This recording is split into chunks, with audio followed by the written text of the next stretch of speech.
నమస్కారం వార్తలకు స్వాగతం. ముందుగా ముఖ్యాంశాలు. ఏపీ ప్రభుత్వ సలహాదారు Sajjala Ramakrishnareddy press meet. TDP నేతలపై ఫైర్.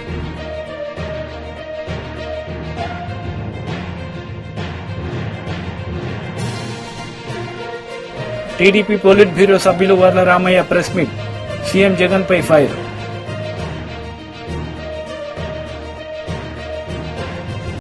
తెలంగాణ ప్రజలను మాయమాటలతో నమ్మించి 9 ఏళ్లుగా దోచుకున్న టీఆర్ఎస్ ను ప్రజలు నమ్మే స్థితిలో లేరని సంగారెడ్డి మాజీ ఎమ్మెల్యే జగ్గారెడ్డి అన్నారు. ఈ సందర్భంగా ఆయన ప్రసంగించారు.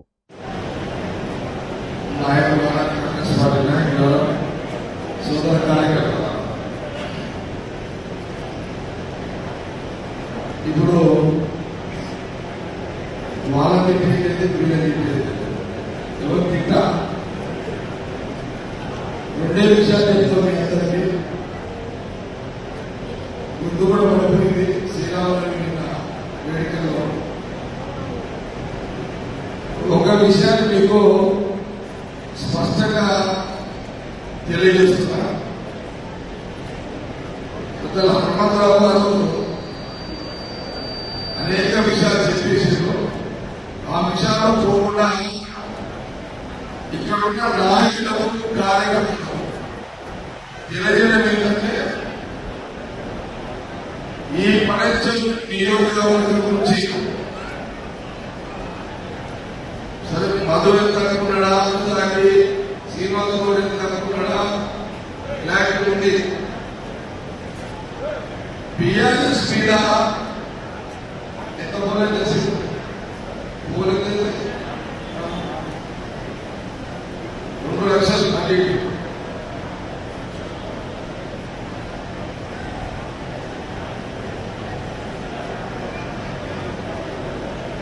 ఇప్పుడు నేను శ్రీనివాసరావు ఏం చేస్తున్నానంటే, ఈ అభ్యర్థికి మనం నీలం మధుకి 2 లక్షలు ఇవ్వాలైతే 1,25,000 ఓట్లు తీసుకోండి. ఆ మిగతా 75,000 ఆ 2 పార్టీలు ఏమైనా చేసుకుంటుంది. సాధ్యమే కాదు చేస్తామైతే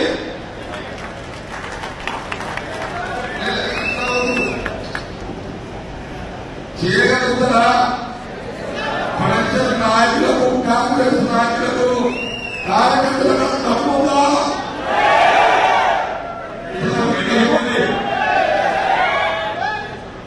మళ్ళీ ఏమడుగుతున్నా, 2,1,25,000 కాంగ్రెస్ నీలమ్మలు, 70,000 ఆ 2 పార్టీలు, 1,25,000 ఓట్లు కాంగ్రెస్ పని చేసే తమ్ము ఉన్నదా? చేతులకు రాదు, గుర్తింపు పెట్టాలి. గుర్తుండి ఒక నిమిషం. బీజేపీలో భారీ చేరికలు జరిగాయి. ఈ సందర్భంగా బండి సంజయ్ మాట్లాడారు. బీజేపీలో రాముడి పేరు కూడా వస్తున్నారు. రాముడి పేరు పక్క పెట్టినామంటే రాముడి పేరు అరే బాగా చెప్తా, రాముని వారసులం, రాముని ఇష్యూ ఓటేమని ఇక్కడ చెప్తలే మేము. బాగా చెప్తా అయోధ్యలో రామ మందిరం నిర్మాణం జరిగిందని మాత్రం పక్కా చెప్పుకుంటున్నాం. మీరు చెప్పుకోగలదు అంటున్నారు. నాకు అర్థం కాలేదు. మీరు చెప్పుకోగలుగుతారా? నేను చెప్పినా మీరు రాముని పేరు మేము చెప్పుకుంటున్నాం. నీకు ఇష్టం లేకుండా నువ్వు బాబర్ పేరు చెప్పుకో, లేకపోతే ఇంకో పేరు చెప్పుకో. అయోధ్యలో జరిగిన విషయం చెప్తున్నాం మేము. గౌరవ సుప్రీంకోర్టు ఇచ్చిన తీర్పు గురించి మేము ప్రస్తావిస్తున్నాం. కాబట్టి దయచేసి ఆలోచన కాదు. ఈ దేశంలో ప్రధానమంత్రిగా ఎవరుండాలి, ఎవరుంటే ఈ దేశం బాగుపడుతుంది. ఎవరు 370 ఆర్టికల్ రద్దు చేశారు, ఎవరు త్రిపుల్ తలాక్ను రద్దు చేశారు, ఇవన్నీ ఆలోచించి ఇలా వాస్తవ విషయాలు ఆలోచించి ఇలా నరేంద్ర మోడీ గారిని మళ్ళీ ప్రధానమంత్రి చేయాలంటే మీరు నాకు ఓటేస్తే నేను పోయి నరేంద్ర మోడీ గారికి ఓటేస్తా. ఇలా బీఆర్ఎస్ పార్టీకి ఓటేస్తే ఆయన ఎవరికి ఓటేయాలి? ఢిల్లీ పోయి ఎవరికి ఓటేయాలి? ఓటేయాలంటే ఓడ అభ్యర్థి లేడు వాళ్ళకి ఢిల్లీలో. కాంగ్రెస్ పార్టీకి ఓటేస్తారు. కాంగ్రెస్ పార్టీని ఎవరు కొట్టాలి? రాహుల్ గాంధీ ఇంకోటి ప్రధానమంత్రి అవుతారా? వాళ్ళే పోటీ ప్రధానమంత్రి కావాలని ప్రధానమంత్రి అభ్యర్థి లేని వాళ్ళే చెప్తున్నారు. కాబట్టి వాళ్ళు ఇద్దరికి ఓటేస్తే అది ఓటు వృధా అవుతుంది. కాబట్టి ఇలా మీ అమూల్యమైన ఓట్లు విలువ కావాలంటే ఇలా గతంలో నాకు ఓటేస్తే మన దేశం మొత్తం కరీంనగర్ గురించి మాట్లాడుకుంటున్నారు. ఏ విధంగా పాదయాత్రలు చేసినా, ఏ విధంగా గుట్లాడినా, ఏ విధంగా తెలంగాణ రాష్ట్రంలో ఈ గడ్డీల పాలన ఎట్లా అంతమందిస్తున్నామో ఒక్కసారి ఆలోచన చేయాలి. మనం కొట్లాడితే కాంగ్రెస్ వాళ్ళు పండుగ చేసుకుంటున్నారు. కొట్లాడింది మనము, ఇలా కేసీఆర్ మెడల్ వచ్చింది మనము, ఇలా అధికారంలోకి వచ్చింది కాంగ్రెస్ పార్టీ. ఏ రోజు ఏ ఉద్యమాలు లేని కాంగ్రెస్ పార్టీ అధికారంలోకి వచ్చింది. కానీ ప్రజలు ఇలా వాస్తవాలు గ్రహించి మేము పొరపాటు చేసినాం, మేము తప్పు చేసినాం, ఈ పార్లమెంట్ ఎన్నికల్లో ఎట్టి బస్సులో తప్పు చేయం, మా ఓటు పక్క పువ్వు గుర్తు మీద చేస్తాం తప్ప వేరే పార్టీకి ఓటు ఏమని చెప్పి ప్రజలందరూ ఆలోచిస్తున్నారు. కాబట్టి ఇలా చేరిన మీరందరూ కూడా, ఇలా కండువ కప్పుకున్న మీ అందరూ కూడా తప్పకుండా ప్రతి ఇంటికి చేయండి. ఒక్కొక్క ఇంటి కనీసం 5 సార్లు కలవండి. ప్రజలను ఓటు రిక్వెస్ట్ చేయండి. వాళ్ళు డబ్బుల ద్వారా వస్తున్నారు, మేము ధర్మంగా మేము వస్తున్నాం. మరి ధర్మంగా మేము వస్తున్నాం కాబట్టి ఇలా ధర్మాన్ని గెలిపించండి, ధర్మాన్ని గెలిపించండి, న్యాయంగా ఓటేయండి. ఇలా పువ్వుర్తి మీద ఓటేయండి. ఇలా నరేంద్ర మోడీ గారు ప్రధానమంత్రి చేయాలని చెప్పి అందరూ కూడా ప్రతి ఇంటికి వెళ్లి ఓటును రిక్వెస్ట్ చేయాల్సిందిగా మీ అందరికీ విజ్ఞప్తి చేస్తూ, తప్పకుండా మీరందరూ కష్టపడి ఇలా నరేంద్ర మోడీ గారి మీద నమ్మకంతో, భారతీయ జనతా పార్టీ మీద విశ్వాసంతో తప్పకుండా ఈ కరీంనగర్ పార్లమెంట్ లో కాషాయపు జెండా తప్ప వేరే రంగురంగుల జెండాలకు స్థానం లేదని చెప్పి నిరూపించడానికి మీరందరూ భారతీయ జనతా పార్టీలో చేరినందుకు మీ అందరి మనస్ఫూర్తిగా అభినందిస్తూ, మీ అందరినీ స్వాగతిస్తూ, అందరం కలిసికట్టుగా మనం ముందుకు పోయి మనం భారీ మెజార్టీతోని ఈ కరీంనగర్ పార్లమెంట్ లో గెలిపించాల్సిందిగా మీ అందరికీ విజ్ఞప్తి చేస్తూ ముగిస్తున్నాడు. భారత్ మాతాకి జై. జై శ్రీరామ్.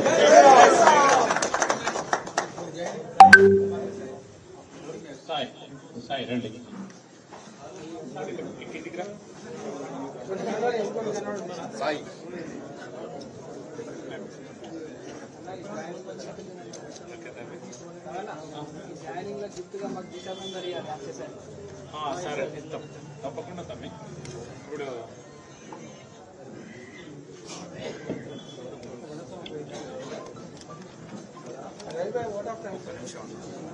ఒక్క నిమిషం అన్న పంపిస్తానా, గోపాల్ పంపిస్తాను. ఎవరో మళ్ళా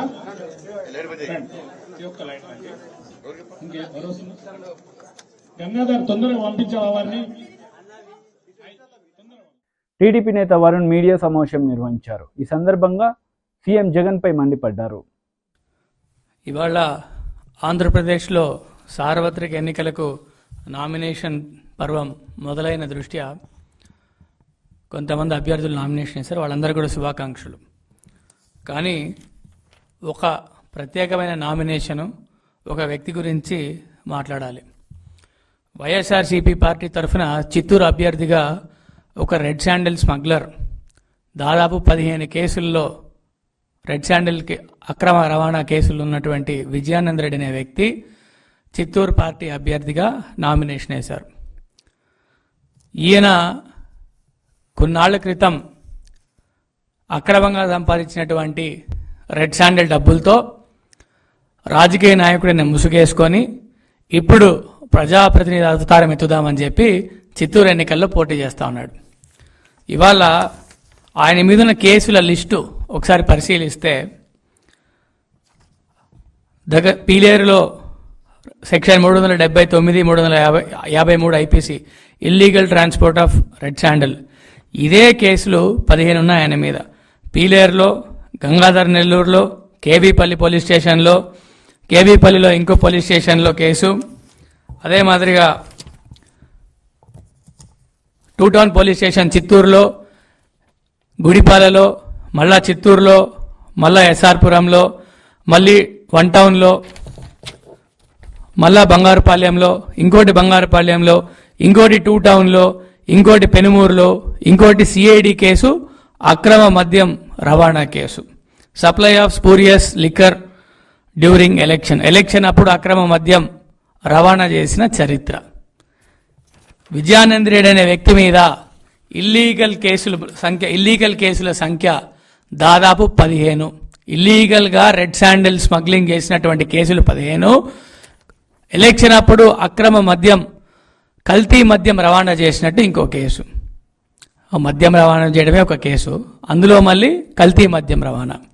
ఈయన్ని ముద్దుగా చిత్తూరు ప్రజలు విజయానంద రెడ్డి ఎల్ఎల్బి అని పిలుచుకుంటున్నారు. ఈ రెడ్ శాండిల్ స్మగ్లింగ్ కాకుండా ఈ పెద్ద మనిషికి దగ్గర ఆయన ఎల్ఎల్బిని ఎందుకు అంటారంటే లిక్కరు, లాటరీ, బెట్టింగ్ ఈ 3 వ్యవహారాలతో చిత్తూరు ప్రజల్ని భయభ్రాంతులను చేసి దారి మళ్లించి సమాజాన్ని సర్వనాశనం చేసే ఈ రెడ్ శాండిల్ స్మగ్లర్ విజయాంధ్ర అనే ఒక వ్యక్తి చిత్తూరులో ప్రజాప్రతినిధికి అవతారం ఎత్తి ఎమ్మెల్యే అవుదామని ఎన్నికల్లో పోటీ చేస్తానని ఈరోజు నామినేషన్ దాఖలు చేశాడు. కానీ ఇటువంటి నీచమైన చరిత్ర కలిగిన వ్యక్తికి వైఎస్ జగన్మోహన్ రెడ్డి టికెట్ ఇచ్చి ప్రజల మీదకి తోసి నువ్వు ప్రజాప్రతినిధి అవ్వాలి విజయాంధ్ర రెడ్డి అని చెప్పి మా మీదకి పంపించాడు. సిగ్గు ఎగ్గు ఉంటే ఇంత నీచమైన నేర చరిత్ర, ఇంత నీచమైనటువంటి దోపిడీ చరిత్ర, 15 కేసుల్లో రెడ్ శాండిల్ డబ్బులు తినేసినటువంటి రెడ్ శాండిల్ అక్రమ రవాణా చేసినటువంటి ఒక వ్యక్తికి వైఎస్ఆర్సీపీ టికెట్ ఇచ్చి చిత్తూరులో పోటీ చేయమంటా ఉంది. ఏమైనా ప్రజల పట్ల, ప్రజాస్వామ్యం పట్ల, చిత్తూరు ప్రజల పట్ల ఎంత అసహ్యమైన భావన లేకపోతే ఇటువంటి వ్యక్తిని ప్రజాప్రతినిధిగా ఎన్నుకోబడతారా? మీకు ఇంకో నాయకుడు టీడీపీ పోలిట్ బ్యూరో సభ్యులు వర్ల రామయ్య మీడియా సమావేశం నిర్వహించారు. ఈ సందర్భంగా పలు అంశాలపై ఆయన మాట్లాడారు. 5 కోట్ల ప్రజలకి తెలిసిన తర్వాత దొంగకు తేలికుట్టినట్లుగా కూర్చోవలసిన వైఎస్ఆర్ కాంగ్రెస్ పార్టీ ముఖ్యమంత్రి తన మిత్ర బృందం ఇంకా చచ్చిపోయిన పామును బతికించాలని, చెప్పు కింద తొక్కివేయబడ్డ తేలును బతికించాలని ప్రయత్నం చేస్తున్నారు. ఈ నాటకాన్ని కొనసాగించాలని అయిపోయింది. తెర దించేశారు ఆ నాటకానికి. సమాప్తం అని బోర్డు వేశారు. ది ఎండ్ బోర్డు పడిపోయింది ఆ నాటకానికి. ఇంకా నాటకాన్ని ఆడాలని ప్రయత్నం చేస్తూ ఉన్నారు. సాక్షి ఛానల్కే పోలీస్ అధికారులు వారి దర్యాప్తు మొత్తం తెలియజేస్తారట. మరి మిగతా పేపర్లకు చెప్పరా? మిగతా పేపర్లు ఉండవా? పోలీస్ అధికారుల commissioner of police Vijayawada city మిమ్మల్ని అడుగుతున్నాం సార్. మేము ఒక పౌరుడిగా మిమ్మల్ని ప్రశ్నిస్తున్నాం. ఈ దర్యాప్తు అంతా కూడా ఒక సాక్షికి ఎలా తెలుస్తుంది? ఈరోజు చేస్తారు, దర్యాప్తు పూర్తి అయిపోయింది, ఈరోజు ప్రవేశపెడుతున్నారట. హూ ఇస్ దిస్ సాక్షి? పోలీస్ కమిషనర్ కదా చెప్పాలి. పోలీస్ కమిషనర్ సాక్షి ఒకటేనా? మీరు are you going hand in glove? Police commissioner సాక్షి కలిసే ఈ రోజున దర్యాప్తు చేస్తున్నారా? లేకపోతే సాక్షి విలేకరులు దర్యాప్తు చేస్తుంటే మీరు చూస్తూ ఊరుకున్నారా? ఇది బట్టుబయలైపోతుందంట కుట్ర. ఇంకెక్కడ కుట్ర? మీ బొంద కుట్ర. ఇది డ్రామాని తేలిన తర్వాత ఇంకా ఏదో చేయాలని మీ తపన. ఏదో రకంగా బోండా ఉమా గెలుస్తాడు మీకు తెలుసు. మీరు పలాయనం చిత్తగిస్తున్నారు తెలుసు. ఏదో రకంగా అతన్ని ఇబ్బంది పెట్టాలని, ఏదో రకంగా అతని మీద కక్ష సాధించాలని తప్పుడు కథలు అల్లుతూ ఉన్నారు. సాక్షి తప్పుడు కథలు అల్లుతుంటే దానికి జీ హుజూర్ అంటాం పోలీస్ అధికారులకి. న్యాయమా అని చెప్పి నేను అడుగుతున్నా. చిన్నపిల్లలు, మైనర్ పిల్లల్ని హింసిస్తున్నారు. ఇది ధర్మమా అని చెప్పి నేను అడుగుతున్నా. 6 రోజులైంది ఆయన మీద హత్యా ప్రయత్నం జరిగి. ఆ గులకరాయి దొరకదండి. విసిరిన గులకరాయి 2 మనుషులకు తగిలిన తర్వాత అది కూడా పెద్ద కథ. అక్కడే పడుతుంది కదా, ఇంకెక్కడికి ఎగిరిపోద్ది? కాకెత్తుకుపోద్దా గులకరాయిని? ఆ వ్యాన్లో ఉండదు ఆ గులకరాయి? తమాషా చేస్తున్నారు. ఇంకా still you wanted to do something, ప్రజల్ని మభ్యపెట్టాలని. మీ పార్టీ నాయకులందరూ మౌనం వహించారు. అర్థమైంది, సిగ్గుతో తలదించుకున్నారు. అయ్యో ఈ డ్రామా తెలిసిపోయిందిరా, మన దొంగాటకం, జగన్నాటకం, వైసీపీ దొంగాటకం రాష్ట్ర ప్రజలకు తెలిసిపోయిందని కిమ్మనకుండా కూర్చుంటే స్టిల్ పోలీసులు ఇంకా పట్టుకొని, నిన్నే చెప్పాను నేను, స్కాట్లాండ్ యార్డ్ పోలీసులు కూడా ఈ గులకరాయిని ఛేదించలేరు కేసు. మీరేమన్నా కథలల్లి ఏదో చేస్తే మేము చెప్పలేము. ఏదో కథలు సృష్టించి, ఏదో బెదిరించి, కొట్టి, బామాలి చెప్పిస్తే మేము చెప్పలేం. కానీ ఎలా డిటెక్ట్ అవుతుంది? చీకటి, చెమ్మ చీకటి. అక్కడ రాయి విసిరారని సాక్షి చెబుతున్న చోట చీకటి, వేయించుకున్న ఆయన దగ్గర చీకటి. ఎట్లా తెలుస్తుంది? సరైంది కాదు. ఏపీ ప్రభుత్వ సలహాదారు సజ్జల రామకృష్ణారెడ్డి మీడియా సమావేశం నిర్వహించారు. ఈ సందర్భంగా పలు అంశాలపై ఆయన వివరణ ఇచ్చారు. ఇక్కడ అందులో పార్టిసిపేట్ చేసిన వాళ్ళు ఇక్కడ కూడా ఉన్నారు కొంతమంది. ఇందులో ఈ యజ్ఞంలో పార్టిసిపేట్ చేసి స్పాన్సర్ చేస్తున్న వాళ్ళలో కొంతమంది యూఎస్ఏలో ఉన్నట్టున్నారు. వాళ్ళు తమ పేర్లు చెప్పమనట్లేదు, లేదా మాకు ప్రచారం కావాలని వాళ్ళు అడగట్లేదు. మేము జగనన్న చేస్తున్న ఈ యజ్ఞంలో మేము కూడా పార్టిసిపేట్ చేయాలనుకుంటున్నాం. ఈ విజయంలో మా వంతు మేము కృషి చేసినట్టు ఉండాలి, ఇంకా ఎక్కడన్నా ఉంటే చెప్పండి అని కూడా వస్తున్నారు. వాళ్ళందరికీ నా అభినందనలు. అలాగే గత వారం రోజులుగా రెయిన్బోలు పనిచేసి వీటన్నిటిని రెడీ చేసుకున్న ఇక్కడ పార్టీ కార్యకర్తలకు, అలాగే ఇక్కడ ఉన్న సభ్యులందరికీ కూడా నేను అభినందనలు తెలియజేస్తున్నా. చాలా ఉత్సాహంగా ఉంది మాకు, ఎందుకంటే చెప్తున్నా కదా, వచ్చే ఎన్నికలు 20 రోజుల్లో పూర్తి అయితే ఆ తర్వాత మరోసారి జగన్మోహన్ రెడ్డి గారు ఇంతకంటే ఇప్పటికంటే ఇంకా ఎక్కువ మెజారిటీతో ప్రభుత్వం స్థాపించబోతున్నారు, ప్రమాణ స్వీకారం కూడా చేయబోతున్నారు అనే ఊపు ఇప్పటి నుంచే కనపడుతుంది. ఈరోజు అభ్యర్థులు అడగలేదు, పార్టీ అడగకుండా వీళ్ళ ముందుకు వచ్చి చేయడంలో అది ఎక్స్ప్రెస్ అవుతుందని చెప్తూ మరోసారి అందరికీ అభినందనలు తెలియజేస్తున్నాను. ముఖ్యంగా వీటిని స్పాన్సర్ చేసిన యుఎస్ఏలో ఉన్న ఎన్ఆర్ఐ మిత్రులందరికీ కూడా అభినందనలు అండ్ కృతజ్ఞతలు కూడా తెలియజేస్తున్నారు. Thank you. సీఎం గారు దాడి ఘటన మీద ఈరోజు తుర్కారావు అనే టీడీపీ సానుభూతిని అరెస్ట్ చేశారు. మీరు మొదటి నుంచి ప్లాన్డ్ అటాక్ అని మీరు మొదటి నుంచి చెప్తున్నారు, ఈరోజు వాళ్ళని అరెస్ట్ చేశారు. ప్రీ ప్లాన్డ్ అటాకే. ఇప్పుడు ప్రీ ప్లాన్డ్ అటాక్ అనే దానికి రీజన్ కూడా చెప్పాము. ఎందుకు చెప్పామంటే జరిగిన పద్ధతి కానీ ఆ ఫోర్స్ ఎంత ఫోర్స్ఫుల్గా వచ్చింది అనేది కానీ అది ఇద్దరికి తగిలి కూడా అంతే ఫోర్స్ఫుల్గా తగలడం అంటే ఇట్ ఈజ్ నాట్ ఎవరో ఆకతాయి చేసిందో ఊరిక గాల్లోకి విసిరిందో ఇచ్చేసిందా కాదనేది అక్కడ క్లియర్గా అర్థమవుతుంది. గురి పెట్టి కొట్టారు, అదృష్టవశాత్తు తప్పింది, మా అదృష్టవశాత్తు అది తప్పింది. అక్కడికి ఈయనకు తగిలి రెండవది వెల్లంపల్లి శ్రీనివాస్ కూడా తగిలింది, ఆయన కన్నుకు తగిలింది నేరుగా. ఆయనకే అంత ఫోర్స్ఫుల్గా తగిలింది అంటే జగన్మోహన్ రెడ్డి గారికి ఇంకా ఎంత గట్టిగా తగిలి ఉంటుంది. అది కొంచెం కింద అయితే ఏమయ్యేది, ఇది మేము ఎక్స్ప్రెస్ చేసింది. మేము ఎక్స్ప్రెస్ చేయడానికి ఒక సాలిడ్ రీజన్ ఉంది. అయితే దీని మీద వాళ్ళు టీడీపీ కానీ అలాగే పవన్ కళ్యాణ్ గారికి బ్యాచ్ కానీ వీళ్ళు అంటున్న మాటలు ఇదంతా డ్రామా అని అంటున్నారు. మళ్ళీ చెప్పాము, మళ్ళీ చెప్తున్నాను, ఇదే డ్రామా వాళ్ళని ఆడమని చెప్పండి. నిజంగా దూరం నుంచి రాయి పెట్టి కొట్టించుకోమండి ఎట్లుంటుందో. ఎవరైనా సరే అక్కడ నుంచి రాయి పెట్టి కొట్టించుకోవడము ఇంకోటి చేయడం అనేది సాధ్యమా? సెకండ్ థింగ్, ఆ కాన్స్టిట్యున్సీస్ బోండావమో ఎవరో టార్గెట్గా మూవ్ అవుతున్నారు, ఆయన ఇరికించాలని చూస్తున్నారు అంటారు. ఇరికించాలని చూడడం ఇది. రేపు ఎవడైనా సరే హత్య చేసిన వాడైనా నన్ను దీంట్లో ఇరికించాలనుకుంటున్నారంటే ఎట్లా కుదురుతుంది? When there is a reason, valid reason to doubt, దాని మీద ఇన్వెస్టిగేషన్లో తేలినప్పుడు దీని వెనక ఏదైనా కుట్ర ఉంది, కొట్టినవాడు ఎవరు, దాని వెనక కుట్ర ఉంది. ఆ కుట్ర ఉందని ఎందుకు అనుకుంటున్నామంటే అది సాహసం. ముఖ్యమంత్రి గారి మీద గురిపెట్టి ఒక వెపన్తోనో ఇంకో రకంగానో లేదా గట్టిగా తగిలే రకంగా సాహసం ఎవరు చేయగలరు? వెనక ఎవరెవరన్నా ఉండాలి, లేదా వెనక వాళ్ళు రెచ్చగొట్టిన దానివల్ల రెచ్చిపోయినా ఉండాలి. ఇందులో ఎంతవరకు ఆ వెనక ఉన్న వాళ్ళ పాత్ర ఉంది అనేది కూడా ఇన్వెస్టిగేషన్తో దాని ప్రకారం మూవ్ అవుతారు. ఇందులో ఒక నిరికించేది ఏముండదు. వాళ్ళు చేసి ఉంటే దొరుకుతారు, దొరికితే చట్టం పని తను చేసుకుపోతుంది, లేదు అనుకుంటే అక్కడికి ఆగుతుంది. కానీ ఒకటి ఖాయంగా కనపడేది ఏదంటే ఇది ఒక పథకం ప్రకారం జరిగింది అనేది మేము ఏదన్నామో అది రుజువు అవుతుంది. అలా అనడానికి కూడా వ్యాలిడ్ రీజన్ మననే చెప్పాం. అలాగే మళ్ళీ చెప్తున్నాం, ఒకవేళ ఇది ఎవరైనా డ్రామాలు అనుకుంటే ఆ రోజు కత్తితో 19లో జరిగిందైనా ఈరోజు రాయితో తగిలిందైనా ఆ డ్రామా ఏదో వాళ్ళని ఎనాక్ట్ చేసి చూపమంటున్నాం. ఒకవేళ వాళ్లకు కావాలంటే దూరం నుంచి ఒకటి వేయించుకొని రాయి ఎక్కడ తగులుతుందో ఆ సాహసం చేయమనండి. తలకాయ ఉండేవాడు ఎవడైనా డ్రామాలు వేసేవాడు అర్థం చేయించుకుంటాడా? ఏమన్నా దానికి వాళ్లే ఆన్సర్ ఇవ్వాలి. ఈ రోజు కూడా అదే మాట్లాడుతున్నారు. వాళ్ళంతటా వాళ్ళే 2 స్టోరీలు రాస్తున్నారు. వాళ్ళంతటా వాళ్ళే మేము ముందే చెప్పినట్టుగా ఇరికించాలని చూస్తున్నారని.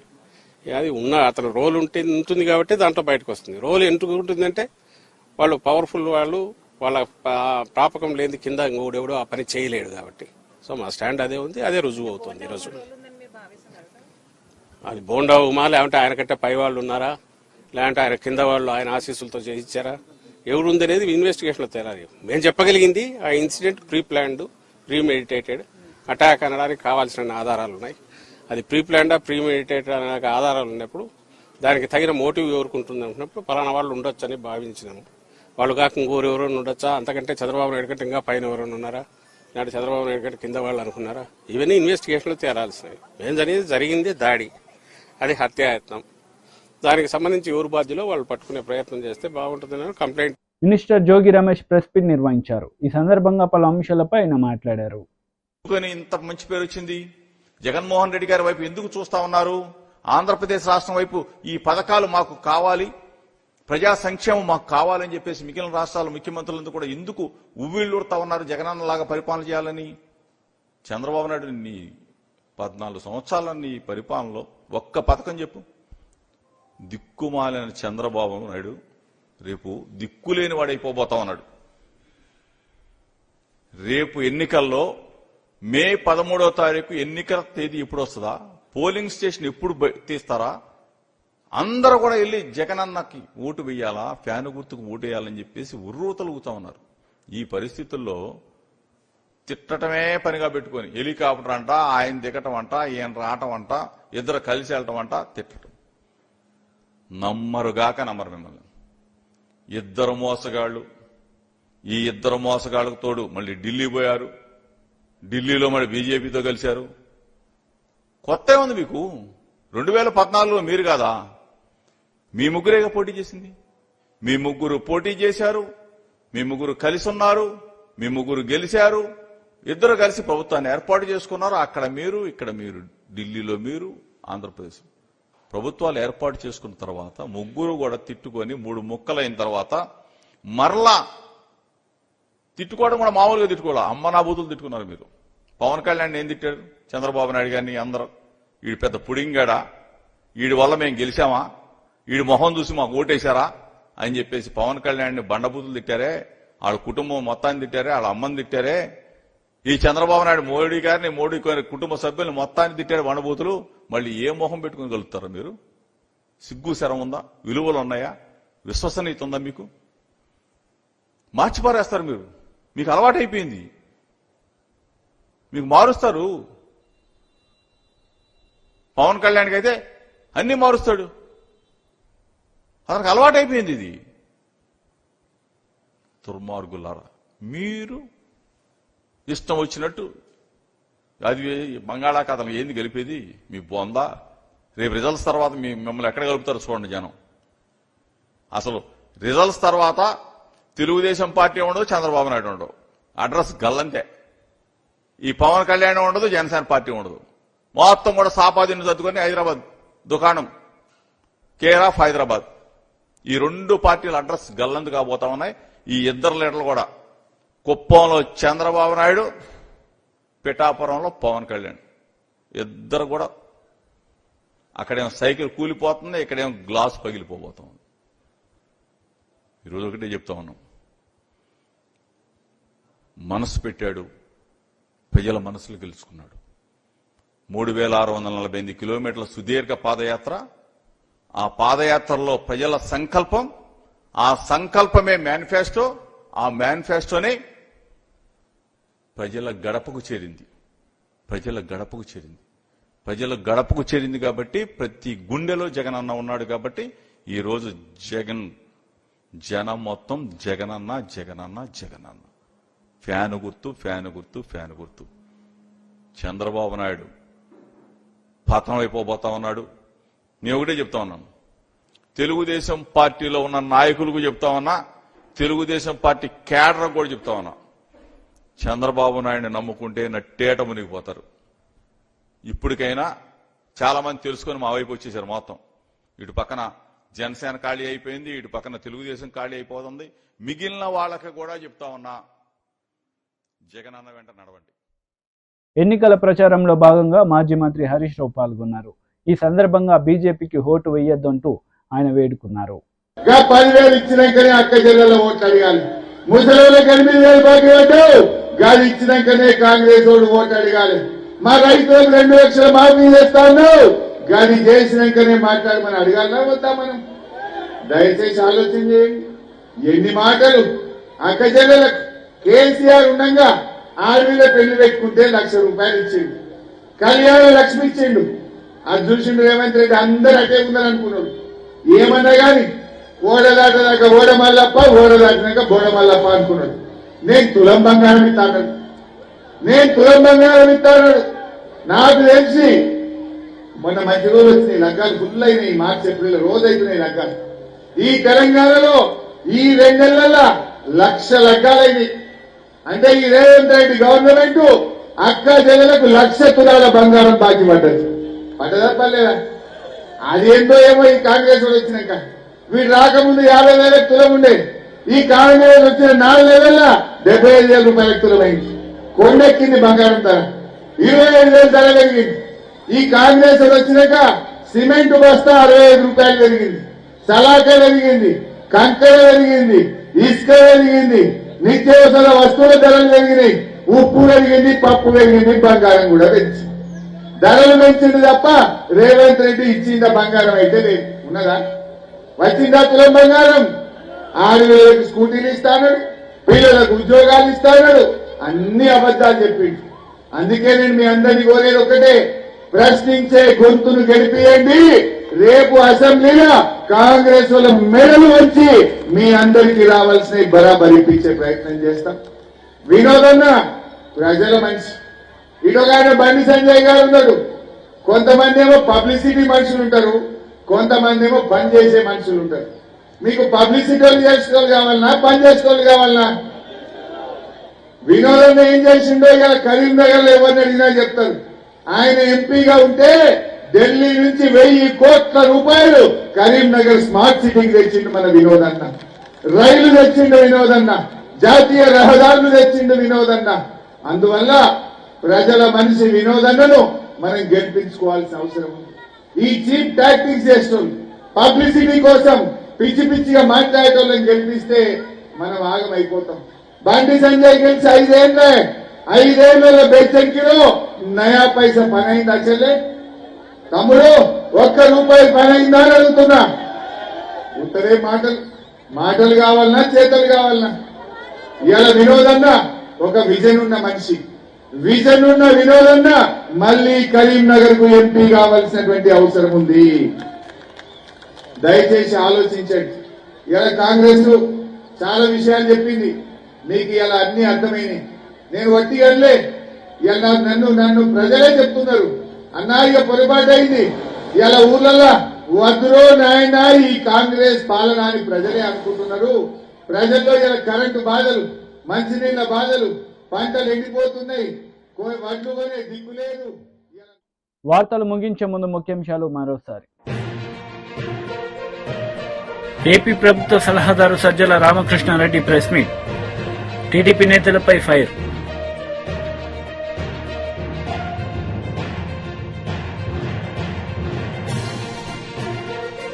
టీడీపీ పోలిట్ బ్యూరో సభ్యులు వర్ల రామయ్య ప్రెస్ మీట్.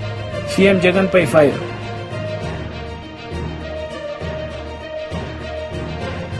ఈ వార్తలు ఇంతటితో సమాప్తం. తిరిగి ప్రసారమయ్యే వార్తల్లో మళ్ళీ కలుద్దాం. అంతవరకు సెలవు. నమస్తే.